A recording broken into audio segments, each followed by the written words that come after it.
7월 마지막 주일 오늘 우리에게 주신 하나님 말씀은 열왕기상에서 보겠습니다. 열왕기상 3장 5절부터 12절까지 말씀 봅니다.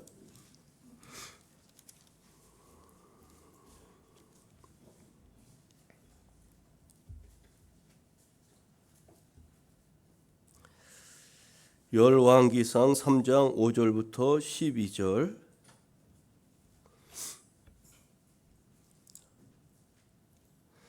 제가 말씀을 봉독하겠습니다.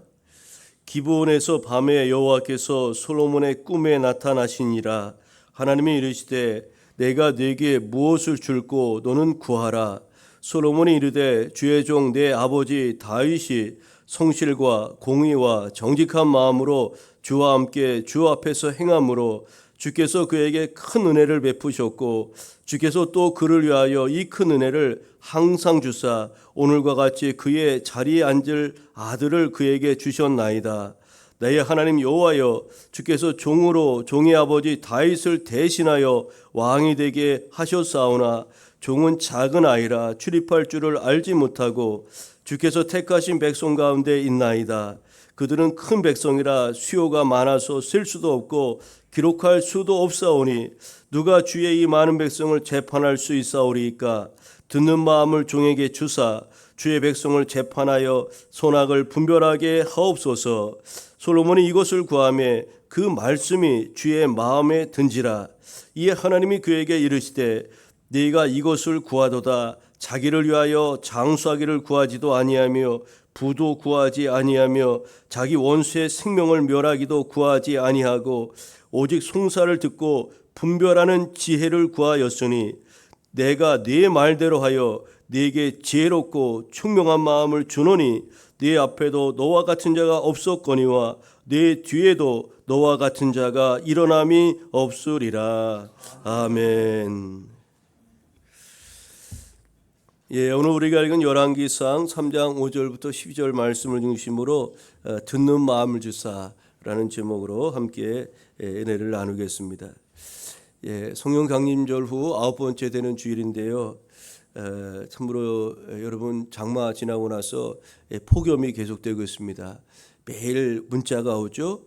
연세 드신 분들 밖에 나가서 이렇게 열사병에 주의하라. 그런 이제 농사 짓는 분들도 이 더위에 쓰러질지 모르니까 주의하라는 그런 문자가 재난 문자가 긴급으로 우리에게 계속해서 들어오고 있는 이런 때입니다. 이런 무더위 가운데 저희들을 지켜주시고 오늘도 예배의 자리에 세워주신 하나님께 감사의 마음을 담아 또 예배하는 이 시간 되었으면 합니다. 우리 교회학교 여름 행사가 지난 한 주간 진행되었습니다. 여러분의 기도와 또 관심과 사랑으로 은혜 중에 우리 중고등부 캠프를 마쳤고 또 교회학교 아동부도 이제 이틀째 모든 과정 마치고 오늘 일정으로 모든 교회학교 여름 선교학교 행사가 이제 마치게 됩니다. 기도해 주시고 섬겨주신 교회 여러분들께 다시 한번 감사의 말씀을 드립니다. 어떤 분들은 이렇게 기관에서 협의해 갖고서 또 도와주었음에도 불구하고 개별적으로 또 이렇게 후원하면서 섬기신 분도 계시고 또 우리 반주자님도 어렸을 때 교회 학교에서 은혜를 많이 받았다고 합니다. 그래서 그 할아버지인가요? 아버지가 장로님이셨는데 그래서 교회 학교 성경학교 때 은혜를 많이 받았다는 거예요. 그래서 할아버지 학교에 교회 가서 또 은혜 배우고 성경학교라고 본교에서도 하고 성경학교를 2번씩 행하면서 은혜를 많이 받았다고 하는데 그래서 우리 아이들 이렇게 좀 간식이라도 주었으면 좋겠다 그런 마음으로 또 옛날에 받았던 은혜 생각하면서 섬기신 분도 계시고 이 모양 저 모양으로 섬긴 분들 이야기 들으면 아주 간증거리가 아닐 수가 없어요. 여러분 다음 세대들을 향한 여러분의 그런 사랑과 격려에 다시 한번 감사드리고 우리 교회학교는 우리 교회의 모판가도 같지 않습니까? 우리 아동부, 유치부, 또 중고등부, 또 청년부가 잘 돼야 우리 교회의 미래도 있고 더 나아가 우리 대한민국의 미래 또 하나님 나라가 이 땅 가운데 실현할 수도 있는 그런 이제 기초가 되기 때문에 그 사역이 너무나 중요한 것인데 여러분들이 그들에게 관심을 가져 주신다는 것은 참으로 당연한 것이기도 하지만 아주 무척이나 감사한 일이 아닐 수가 없는 겁니다. 요즘 교회 학교가 없어지는 교회들이 아주 너무나 많이 있습니다. 우리 지방에 34개 감리교회가 있지만 교회 학교가 없는 그런 교회들이 참으로 많이 있습니다. 그래서 우리가 기독교 일선에서 수고하는 교사들을 잘 격려하시고 또 위에서 지속적으로 많이 기도해 주시기를 바랍니다. 이제 오늘 내일 7월 마무리하고 곧 8월을 맞이하게 되는데 8월에도 하나님께서 여러분 가정과 범사위에 함께 하실 것을 기원합니다. 8월에도 잘 될 줄 믿습니다. 우리 옆에 분하고 이렇게 인사 나누겠습니다. 8월에도 잘 될 겁니다. 이렇게 인사 나누겠습니다. 8월에도 잘 될 것입니다. 예, 그렇습니다. 7월에도 함께 하신 하나님께서 8월에도 우리와 함께 하실 줄 믿습니다. 믿음대로 되는 겁니다. 우리의 네 말이 내 귀에 들린 대로 내가 시행하리라 말씀하셨는데 잘 된다고 우리가 믿음으로 고백하면 잘 되는 겁니다. 우리가 살아본 것도 아니고 돈 드는 것도 아닌데 왜 그걸 못 합니까? 잘 될 줄 믿습니다 하고서 가면은 잘 되는 것 아니겠습니까? 믿음은 그런 거에 보이지 않지만 바라는 것들의 실상이라 그랬습니다.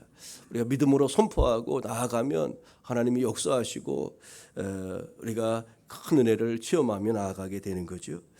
오늘 성령 강림절 9번째 되는 주일인데 이번 주 성서일과의 주제는 성령의 사람 가장 값진 것을 구하라입니다. 성령의 사람은 가장 값진 것을 구하며 살아가는 사람들이 성령 받은 사람, 성령 충만한 사람이라는 것을 오늘 주일날 읽어야 될 여러 성경 본문들을 통해서 우리에게 가르치고 말씀합니다.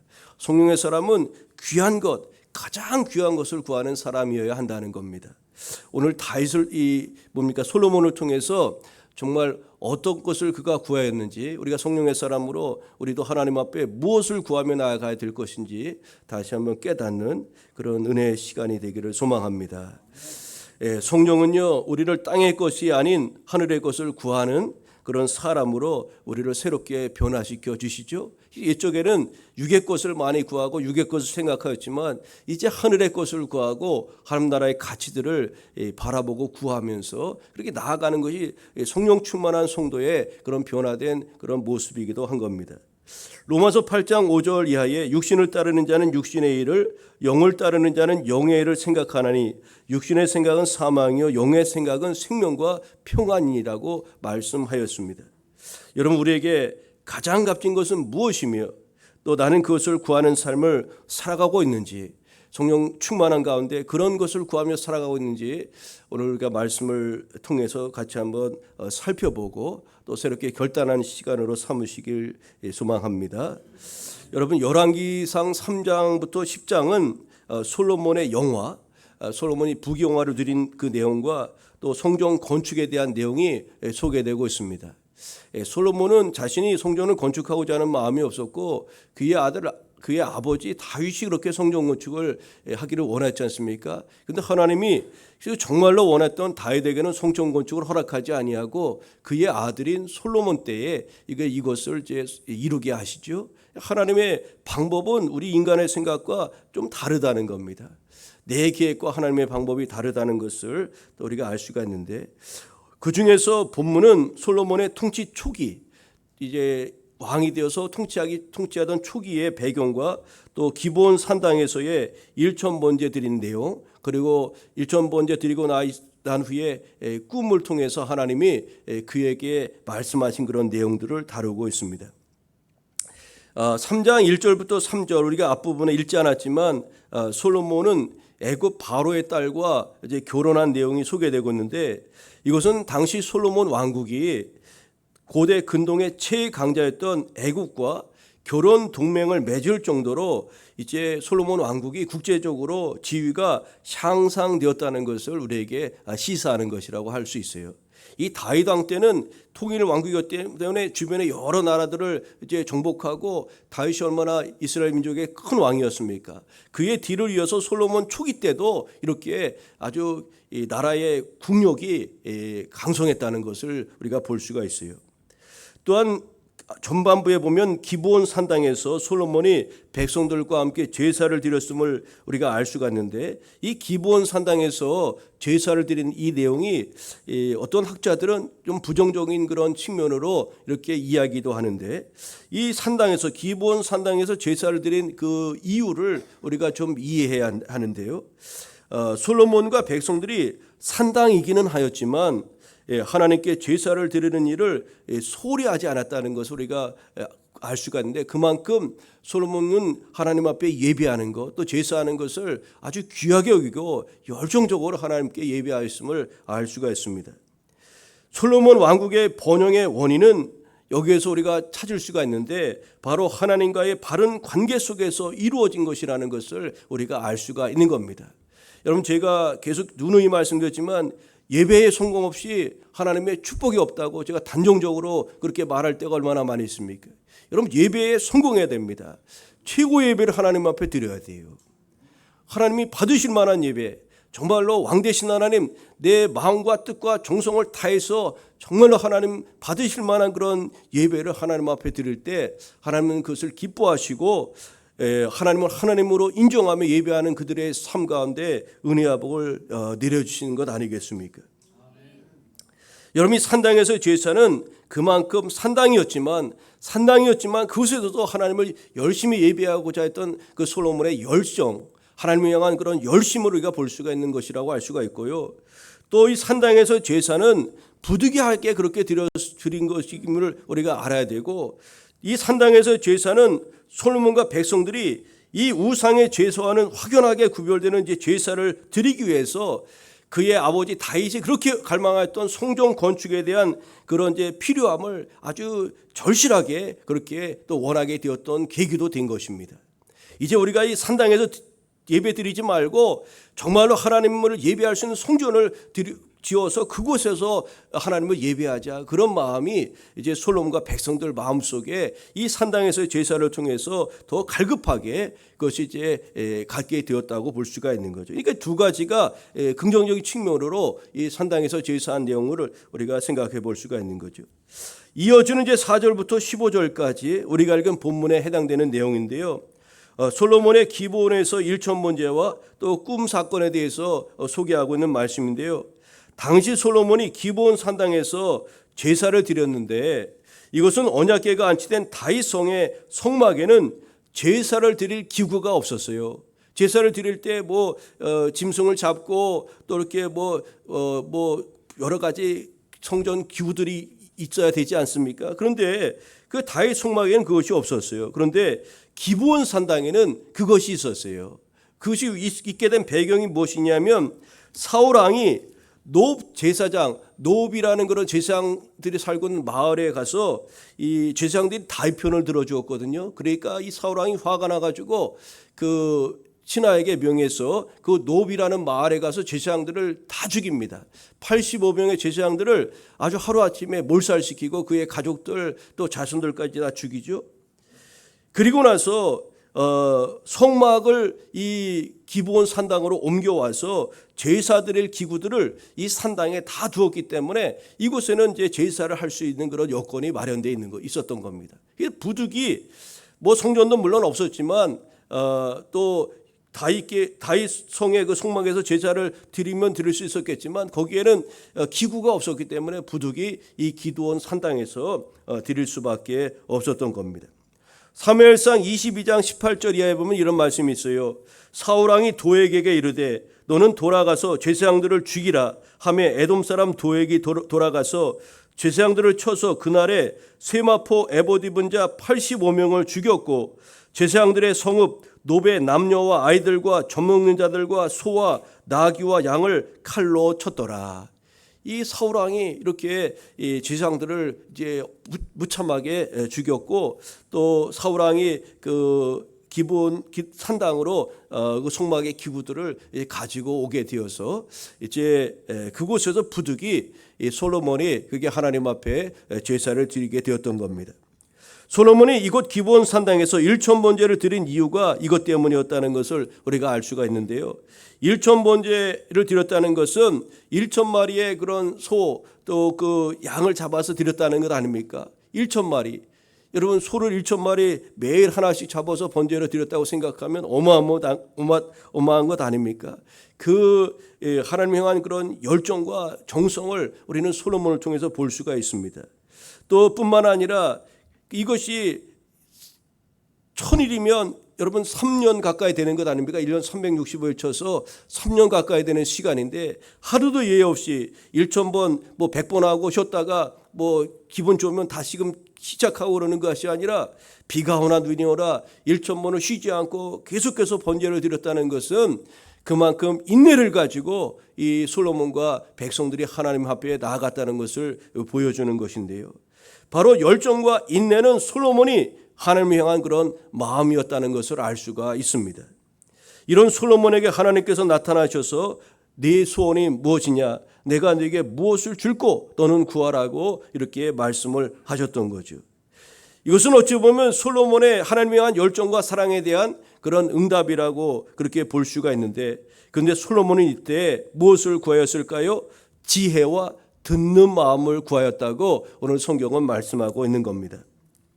여러분, 솔로몬의 통치 초기가 얼마나 아름다웠는지 모릅니다. 솔로몬의 통치 초기 자기 영달을 구하지 아니하고 하나님과 그의 백성을 기쁘시게 하는 열망으로 가득 차 있었다는 것을 우리가 알 수가 있어요. 근데 사람의 마음은 변하는 거예요. 이 솔로몬 통치 말기에 후반부로 들어갈수록 이가 하나님을 잊어버립니다. 우상을 섬기고 또 그의 수많은 아내들을 통해서 온갖 이방 그런 잡신들의 그런 영향을 받게 되는 거죠. 하나님 섬겨야 되는 그런 하나님의 나라가 이방 그런 우상을 섬기는 나라로 이렇게 변질되었고, 결국 통일한국 이스라엘 민족은 솔로몬 왕 후반기에 나라가 이제 깨지는 겁니다. 갈라지고 또 그의 아들 때에 가서 나라가 다시금 분열되어서 북이스라엘과 남쪽 유다로 또 갈라지는 그런 일들이 일어나고 끝내는 나라가 패망하고 또 망하게 되는 데까지 이르게 되는 것을 볼 수가 있습니다. 여러분, 오늘 이와 같은 내용을 통해서 솔로몬의 왕국의 번영과 영화가 솔로몬과 하나님과의 그 바른 관계를 통해서 이루어진 것과 또 그가 백성들을 향한 사랑의 마음을 통해서 하나님이 그것을 귀하게 여겨 주셨다는 것을 알 수가 있는데요. 오늘 본문을 통해서 우리에게 주신 그런 은혜들을 좀 더 몇 가지 나누고자 합니다. 이번 첫째로 우리가 본문을 통해서 기억해야 될 것은 이 솔로몬은 하나님께서 다윗 왕과 또 자신에게 함께 하신 그런 은혜들을 인정하면서 하나님 앞에 영광을 돌린 것을 알 수가 있습니다. 솔로몬은 먼저 그의 아버지 다윗에게 함께 하신 하나님의 은혜를 인정하면서 하나님 앞에 영광을 올려드렸습니다. 여러분, 우리가 오늘 서 있는 것은 내 스스로 서 있는 것이 아닙니다. 누군가의 영향 아래서 우리가 서 있는 것 아닙니까? 우리 부모님의 영향이 있었고요, 우리 주변의 이웃들의 영향이 있었고, 나를 가르치는 은사가 있었고요. 우리의 신앙과 믿음, 오늘 믿음의 여정 속에 내가 어느 날 갑자기 뚝 서 있는 게 아니라는 겁니다. 그것을 인정하고 또 모든 것이 하나님의 은혜임을 기억하며 감사하는 것이 필요하죠. 오늘 솔로몬은 그의 아버지와 함께 하셨던 하나님의 은혜, 하나님께서 그의 아버지와 함께 하셨던 것에 대해서 감사하면서 하나님께 영광을 드린 것을 볼 수가 있습니다. 뿐만 아니라 자신에게도 우리 아버지에게 함께 하신 하나님께서 나에게도 이렇게 은혜를 베풀어 주신 것에 대해서 그는 인정하면서 감사하였습니다. 오늘 본문에 이렇게 말씀하죠.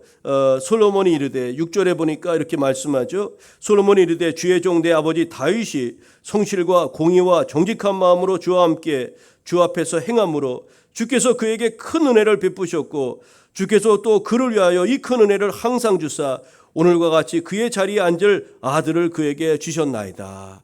나에게도, 우리 아버지에게도, 나에게도 우리 하나님께서 은혜 베풀어 주셔서 오늘 이 나라가, 우리 가정이 여기까지 이르게 되었다는 것을 주님 앞에 고백하는 것 아닙니까? 사실 다윗 시대의 그 통일왕국이나 솔로몬 시대의 모든 영화는 하나님께서 이미 다윗에게 말씀하셨던 약속의 성취입니다.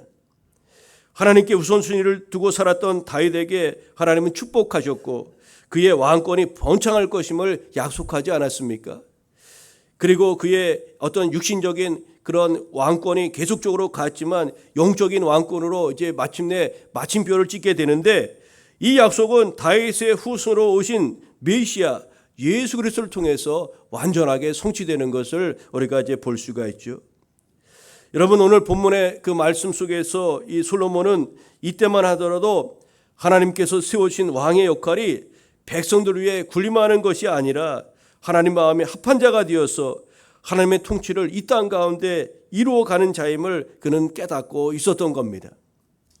신명기 17장에 보면은 이스라엘 왕이 해야 될 것과 하지 말아야 될 것에 대해서 소개하고 있는데, 왕은 절대 권력을 견고하게 하기 위해서 경제적, 군사적 방편을 취하지 말아야 된다고 하였습니다.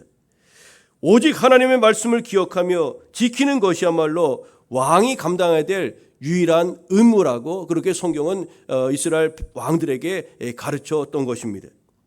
솔로몬은 자신의 아버지 다윗이 얼마나 하나님 앞에서 성실하였는지를 보았고, 자신 역시 하나님 중심에 모시고 말씀을 따라 왕으로서의 역할을 그렇게 성실함으로 감당코자 하였던 것이죠. 이런 마음과 생각으로부터 솔로몬은 일반적인 왕들처럼 장수와 복을 구하거나 원수를 물리칠 수 있는 힘을 구한 것이 아니라 오직 송사를 분별하는 지혜를 구하였고, 이것은 하나님의 마음에 합하였고 하나님께서 기뻐하시는 그런 기도가 되었던 것입니다.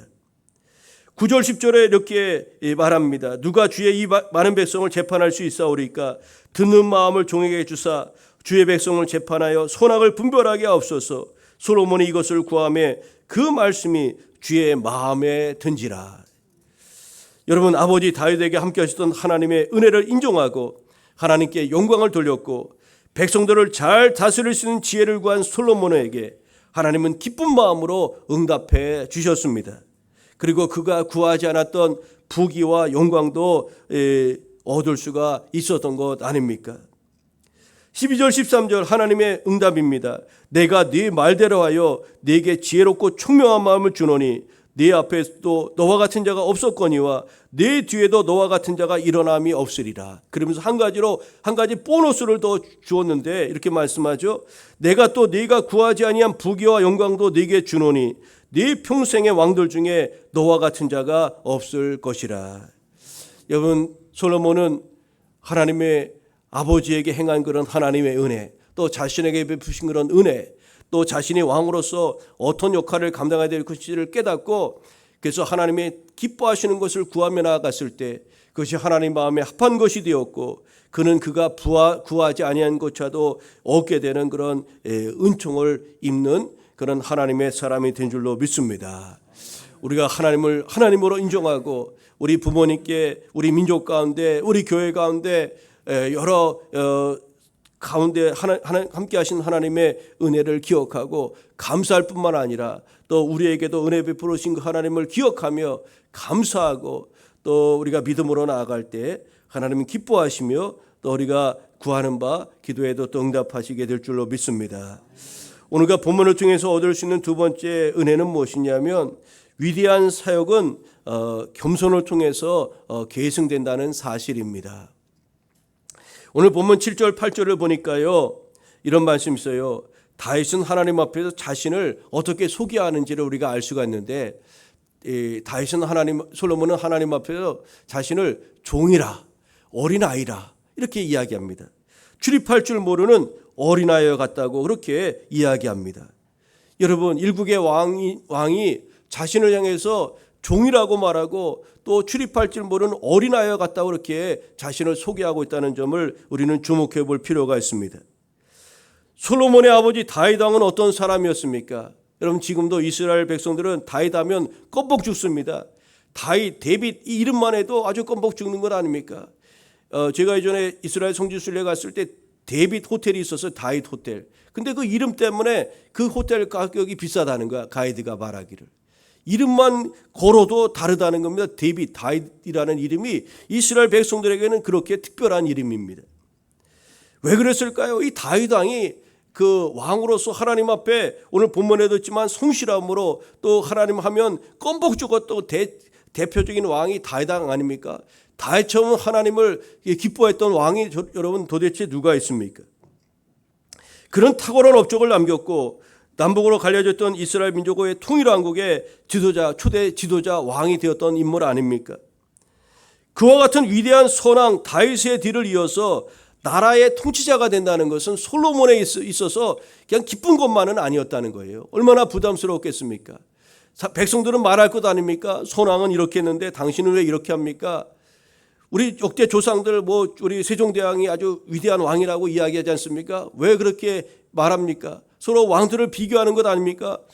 국민들을 어떻게 사랑했는가? 또 백성들의 편의를 얼마나 생각했는가? 백성들의 마음을 얼마나 생각했는가? 그런 것을 비교해 보면서 우리가 역대 왕들에 대한 평가를 내리는 것 아닙니까? 그의 아버지 다윗은 얼마나 뛰어난 왕이었는지 모릅니다. 그런 뒤를 이어서 그가 왕이 되었다는 것은 기쁜 일이었지만 얼마나 부담스러운 일이었겠습니까?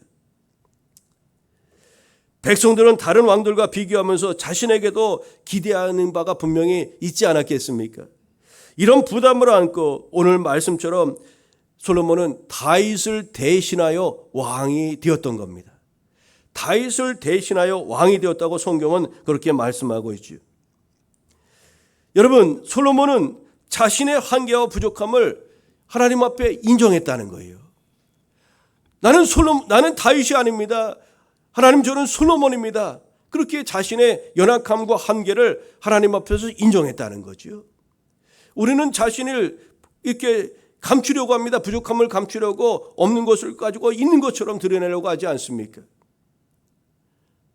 근데 솔로몬은 자신의 한계와 부족함을 하나님 앞에서 인정하였다는 거죠. 하나님 앞에서 자신을 낮추되 철저히 낮추는 그런 겸손함을 솔로몬은 보였던 것입니다.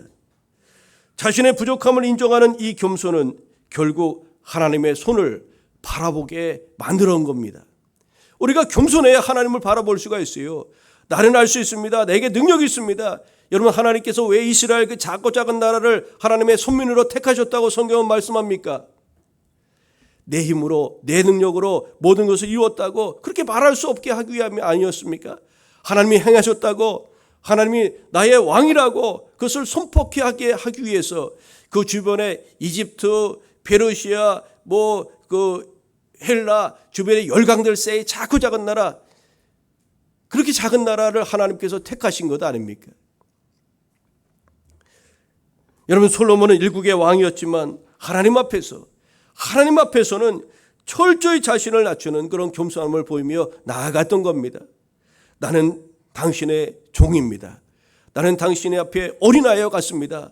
어린아이, 아무것도 모르는 철부지와 같습니다. 그게 자신의 그런 연약함을, 한계를 인정하고 출입할 줄 모르는 어린아이로 그렇게 비유하면서 하나님 앞에 자신의 연약함을 인정하며 주의 도움을 겸손하게 구하며 나아갔던 거죠.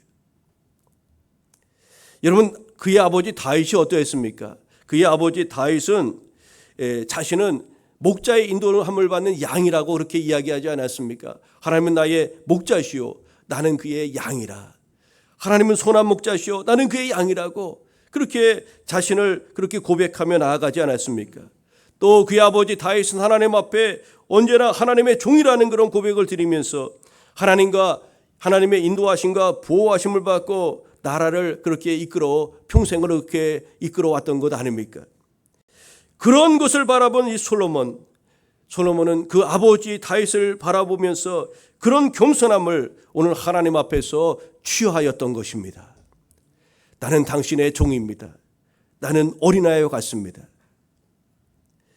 겸손은 솔로몬을 더욱 복되게 하였고 이스라엘 백성들을 하나님이 주시는 그런 지혜로 다스릴 수 있도록 하나님께서 그에게 지혜로 함께 하신 줄 믿습니다. 여러분, 꼭 잊지 마시길 바랍니다. 하나님의 위대한 사역은 엄청난 것을 통해서 계승되는 것이 아니라 겸손을 통해서 계승된다는 이 사실을 잊지 마시기를 바랍니다. 우리 주 예수께서도 이 땅에 오실 때 엄청난 모습으로 오시고 또 사역도 엄청난 모습으로 행하신 것이 아니라 정말로 세상 사람들이 조롱하고 비판하고 또 멸시하는 그런 모습을 가지고 낮고 천한 모습으로 오셨고 또 마지막 죽는 것까지도 세상 사람들은 아주 죽음도 멋지게 죽고 또 장례도 멋지게 치르지 않습니까? 인간도 그렇게 하는데 만왕의 왕으로 오신 예수께서도 아주 초라하게 그렇게 아리마대 요셉이 내어준 그런 그 무덤을 자신의 무덤으로 삼아 잠시 동안 머물렀지만 그렇게 사셨고, 또 평생에 머리들 만한 그런 집도 없이 그렇게 사신 것 아닙니까? 빌립보서는 우리에게 말씀합니다. 너희 안에 이 마음을 품으라. 그 그리스도의 예수의 마음이니. 우리가 예수의 마음을 가지고 나아갈 때 하나님의 사역을 이 시대의 사명자로서 감당하게 될 줄로 믿습니다. 위대한 사역은 겸손을 통해서 계승된다는 것을 기억하시고, 오늘 솔로몬을 통해서 우리에게 계시하시는 바 그런 겸손함, 나는 주님 앞에 종이요 어린아이 같다는 그런 마음을 가지고 하나님의 은혜를 구하고 주의 공급하시는 능력을 힘입고 나아가는 우리 모두 되어야 될 줄로 믿습니다. 오늘 이제 말씀의 그 중점은 이 세 번째 내용인데요. 솔로몬은 오늘 하나님 앞에 듣는 마음을 구하였다고 말씀하고 있습니다. 성경을 잘 알지 못하는 사람들도 솔로몬을 지혜의 왕으로 알 만큼 아주 그는 지혜의 대명사가 되지 않았습니까? 솔로몬의 지혜. 믿지 않은 사람들이 왜 이렇게 솔로몬을 좋아하는지 모르겠어요. 믿는 사람들 좋아하고 그냥 솔로몬은 하면 지혜의 대명사가 되지 않았습니까? 그런데 여러분, 솔로몬이 갖게 된 이 지혜의 근원이 어디로부터 이어진 것인지, 그에게 주어진 것인지 많은 사람들은 거기에는 별 관심이 없는 것 같아요. 여러분, 솔로몬이 가졌던 그 지혜, 세상 사람들도 흠모할 만한 그 지혜는 하나님으로부터 주어진 지혜라는 것을 우리는 잊지 말아야 하겠습니다. 여러분, 솔로몬의 모친이 누구입니까? 솔로몬의 모친은 다윗 왕이 우리아 장군으로부터 빼앗은 밧세바, 우리아의 장군이었죠. 그 아래 밧세바를 빼앗은 그 밧세바가 솔로몬의 친엄마입니다. 그러니까 그의 가정은 그런 태어남이 그렇게 아주 자랑할 만한 것이 별로 없었어요. 이미 다윗 왕에는 첫째 아들, 둘째 아들 몇 명의 아들이 있었어요. 그러니까 그는 자연스럽게 다윗의 뒤를 이어서 왕이 될 조건을 가지고 있었던 사람이 아닙니다. 솔로몬은 왕이 될 사람이 아니었던 겁니다. 그런데 하나님이 그를 다윗의 뒤를 이어서 이스라엘의 왕으로 세우신 거예요. 그는 장자가 아니었기 때문에 다윗의 뒤를 이어서 왕에 오를 수 있는 그런 상황이 아니었는데, 그럼에도 불구하고 하나님께서 다윗의 뒤를 이어서 이스라엘의 두 번째 왕으로 세우신 이유는 무엇일까요? 그것은 왕의 위치와 역할에 대해서 품은 솔로몬의 그 마음 때문 아니었을까요?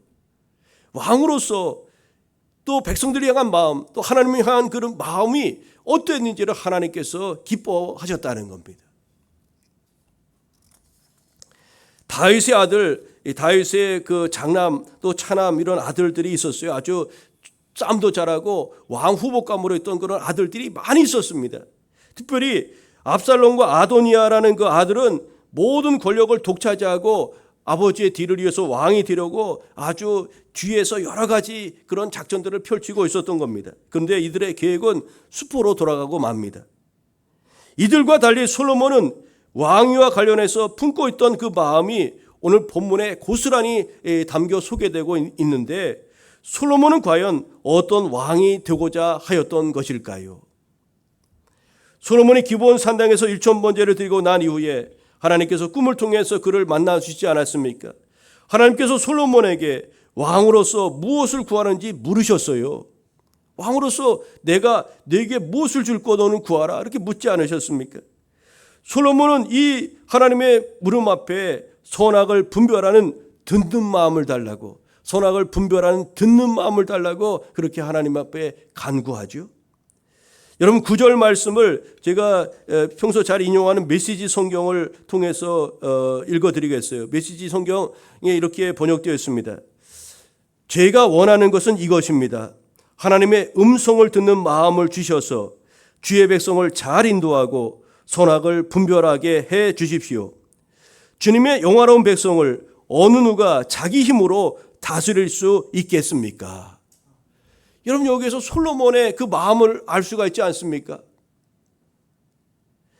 저에게 하나님의 음성을 듣는 마음을 주셔서 주의 백성을 잘 인도하게 하시고 또 선악을 분별하게 하시고 또 주의 영화로운 이 백성들을 자기 힘으로 어찌 이 백성들을 다스릴 수 있습니까? 하나님 공급하시는 능력을 가지고 감당해야 되는데 그러기 위해서 저에게 하나님의 은혜를 달라고, 듣는 마음을 달라고, 주의 음성을 들려달라고 그렇게 구한 것 아닙니까?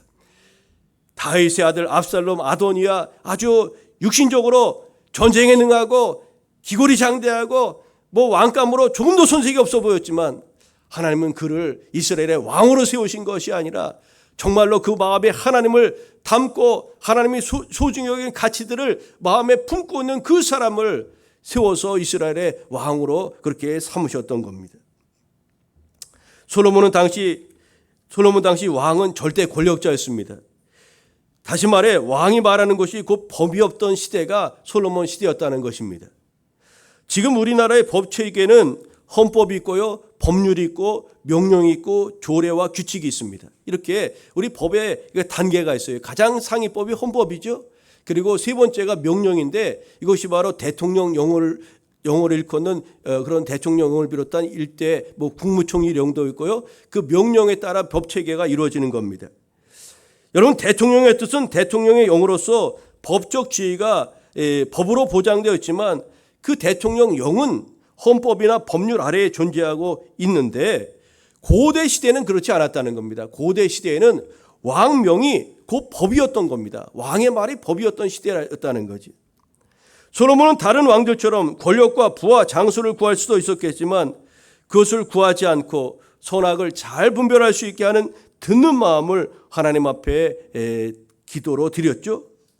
이 기도를 들으신 하나님께서는 하셨다고 오늘 성경은 말씀하고 있습니다. 왕이 선악을 분별한다는 것은 나라와 백성을 잘 다스리고 통치한다는 그런 의미가 아니겠습니까? 옳고 그름의 기준이 법이기 때문에 그렇습니다.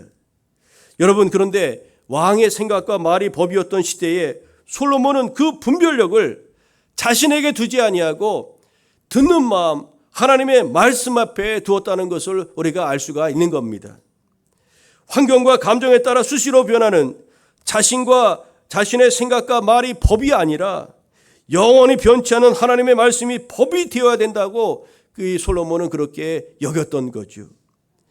그는 선악을 분별하는 지혜를 구했는데 그 지혜는 바로 하나님 말씀을 들음에서부터 나온다는 것을 깨달았던 겁니다. 여러분, 하나님께서 구약의 수많은 말씀을 통해서 이스라엘 백성들에게 자주 또 반복해서 강조한 말씀이 무엇인지 여러분 아시죠? 이스라엘아 들으라는 것이었습니다. 이스라엘아 들으라. 이스라엘에 들으라. 내 말을 들으라는 겁니다. 우리가 하나님의 말씀을 잘 들어야 바른 삶을 살아갈 수가 있는 거죠. 하나님의 말씀을 잘 들어야 우리의 믿음도 생기고 우리가 성도다운 삶을 살아갈 수가 있는 겁니다. 로마서 10장 17절에 그러므로 믿음은 들음에서 나며 들음은 그리스도의 말씀으로 말미암았느니라고 하였습니다. 하나님의 말씀에 마음과 귀를 닫고 우리가 어찌 하나님의 뜻을 깨닫고 지혜로운 그런 성도의 삶을 살아갈 수가 있겠습니까? 우리가 잘 안다, 다 안다, 더 이상 들을 필요가 없다는 생각이 들 때 교만한 마음이 우리 안에 뿌리를 내리게 되고 또 우리는 하나님의 음성에 민감하게 반응하지 못하게 되는 겁니다. 여러분, 이제 말씀의 결론을 맺고자 합니다. 마태복음 6장 31절 이하에 우리가 너무나 잘 아는 말씀이 있죠. 무엇을 먹을까, 무엇을 입을까, 또 무엇을 마실까 염려하며 나아가려고 하는 이들에게 우리 주 예수께서 산상수훈을 통해서 교훈하신 말씀입니다. 그러므로 염려하여 이르기를 무엇을 먹을까, 무엇을 마실까, 무엇을 입을까 하지 말라. 이는 다 이방인들이 구하는 것이라. 너희 하늘 아버지께서는 이 모든 것이 너희에게 있어야 할 줄을 아시느니라. 그런즉 너희는 먼저 그의 나라와 그의 의를 구하라. 그리하면 이 모든 것을 너희에게 더하시리라고 말씀하였습니다. 저는 오늘 말씀을 읽으면서 이 마태복음 6장 31절 이 말씀이 아주 연계되어서 떠올랐습니다. 오늘 솔로몬이 하나님 앞에 하나님이 기뻐하시는 것을 구하고 듣는 마음을 구하고 모든 것의 판단의 기준을 하나님 말씀에 두고 백성들을 치리하겠다는 그 복된 생각을 가지고 하나님 앞에 듣는 마음, 하나님의 말씀을 듣고자 하는 그런 마음을 가지고 나아갔을 때 하나님께서 그에게 응답해 주셨고 그가 구하지 아니한 우리는 사실 이 부분에 초점을 맞추지 않습니까? 솔로몬이 지혜의 왕이다, 부귀와 공명을 이루었다, 거기에 초점을 맞추지만 정작 우리가 초점을 맞춰야 될 것은 솔로몬이 그 중심이 하나님 앞에 듣는 마음을 구하고 어떻게 이제 하나님의 말씀을 듣고 그 분별력을 가지고 백성들을 치리하고 또 나라를 하나님이 기뻐하신 나라로 세워가고자 했던 그 중심은 하나님께서 소중히 바라보셨다는 겁니다. 너희는 먼저 그의 나라와 그의 의를 구하라. 그러면 이 모든 것을 너에게 더하시리라. 오늘 동일하게 우리에게도 주시는 말씀이 아니겠습니까? 오늘 여러분, 오늘 솔로몬을 통해서 우리에게 주신 바 말씀, 우리도 듣는 마음을 하나님 앞에 겸손히 구하며 나아가야 될 줄로 믿습니다. 하나님 말씀은 우선적으로 존중하고 또 긍휼의 마음을 가지고 우리의 지경을 넓혀서 이웃들의 그런 이야기도 열린 마음으로 듣고 이런 듣는 마음 오늘 우리에게 꼭 필요하지 않겠습니까? 이를 통해서 우리가 하나님의 말씀을 따르고 이웃과의 그런 아름다운 관계 속에서 하나님의 자녀다운 그런 성도의 삶을 이루어가는 것이 오늘 이 시대에 하나님께서 저와 여러분에게 요구하시는 바가 아니겠습니까? 7월 마지막 주를 보내면서 또 새롭게 8월을 준비하는 이 아침에 우리에게 주님 말씀을 우리 마음에 새기고 8월 달에는 더욱 주님의 말씀을 청족하고자 하는 그런 마음을 가지고 그렇게 새 달을 열어가는 교우 여러분 우리 모두 되기를 간절히 소망합니다. 기도하겠습니다. 사랑의 하나님 감사합니다. 오늘 솔로몬이 듣는 마음을 하나님 앞에 구하며 또 지혜를 구하며 또 그것을 가지고 백성을 치리하고 또 하나님 기뻐하시는 나라를 세워가기를 소망하였을 때 하나님께서 저의 기도를 들으시고 응답하셨으며 저가 구하지 아니한 것까지 하나님께서 허락해 주셨습니다. 주님 오늘 우리에게 주신 그런 말씀을 다시 한번 마음에 새기고 우리도 하나님 기뻐하시는 것을 마음에 담고 살아가기에 부족함이 없도록 주님 인도하여 주옵소서. 너는 먼저 그의 나라와 그의 의를 구하라. 그리하면 이 모든 것을 너에게 더하시려고 하셨던 그 약속의 말씀을 기억하며 우리 하나님이 기뻐하신 바를 따라 나아가는 믿음의 사람 주의 성도 되게 하여 주옵소서. 감사드리오며 예수님의 이름으로 기도하옵나이다. 아멘.